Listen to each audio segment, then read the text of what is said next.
Hi, I'm Dr. Michael Lyons with Advanced Chiropractic and Rehab, and I want to take a minute or two to talk to you about how to be successful with your diet, weight loss, and exercise goals for 2020. This is something I frequently talk to my patients about.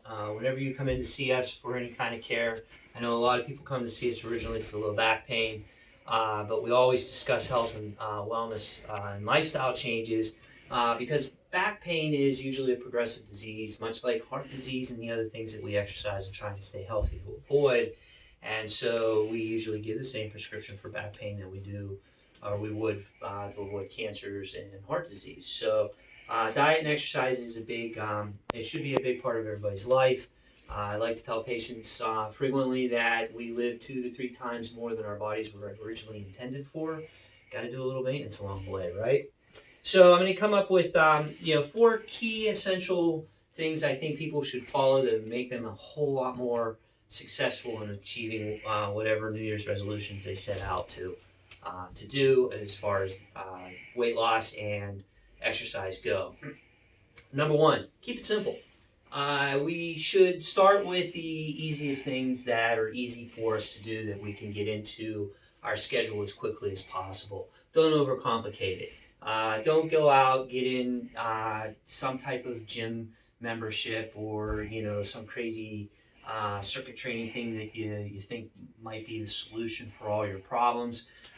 When it could be as simple as just starting a walking program or just simple floor exercises, push-ups, pull-ups, anything pushing, pulling body weight is usually not only a better place to start, but it's usually more effective. Once you get a base going with those types of exercise, both either aerobic base and cardio with the walking program, or being able to do basic floor exercises, pushing and pulling your body weight, it's usually a good time to start moving into maybe some of those different types of training programs you might see at different types of boutique gyms, or if you want to get into cycling or any other type of weightlifting sports, or I think we even got a new rock climbing gym in our area this year that seems pretty interesting. Start with the most simple basic stuff. The second one, set goals. You have to set a goal if you're going to go and tackle anything new in order to be successful with it. I'm really big on that, and they have to be realistic. Take little chunks too, not a big goal. If your goal is to lose 100 pounds, start with 20 or start with 10, and you get the first 10 out of the way and move into the bigger chunks, or take it in little chunks at a time. And another thing about goals, you got to have a good reason behind why you're setting goals.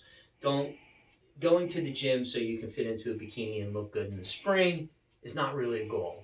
Going to the gym to change your lifestyle habits in order so you can lose weight and look good in a bikini and stay that way. That's a much more that's a much better goal to have, and you're going to be more successful with goals that are appropriate for health and lifestyle change, as opposed to short-term things like just looking good in the spring.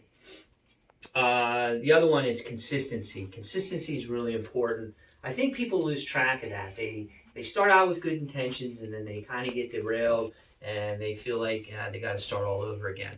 Not true. Wherever you start at tomorrow, if you complete or you improve over a 6 or 8 week period of time, you will never go back entirely to where you started. You will always start ahead a little bit. So you want to be consistent with your training. Even if you fall off, make sure you get back on the wagon.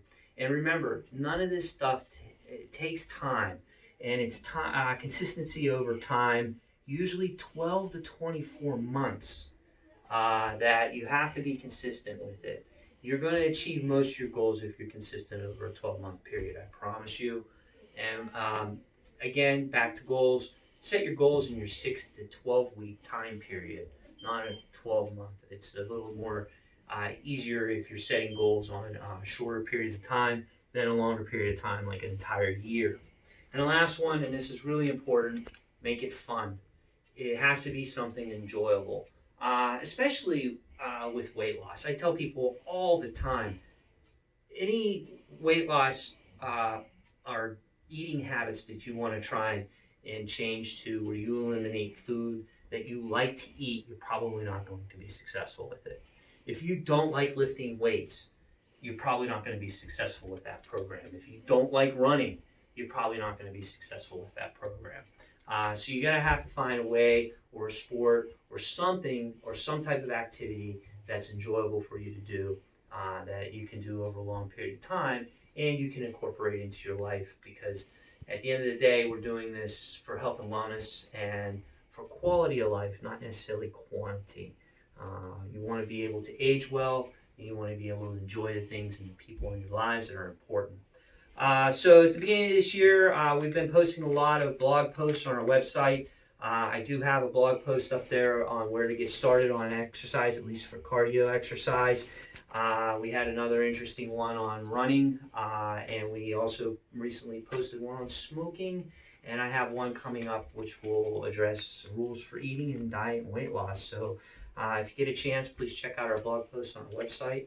And if any of this is useful, I would appreciate a like and share, or even subscribe to our YouTube channel. Thank you.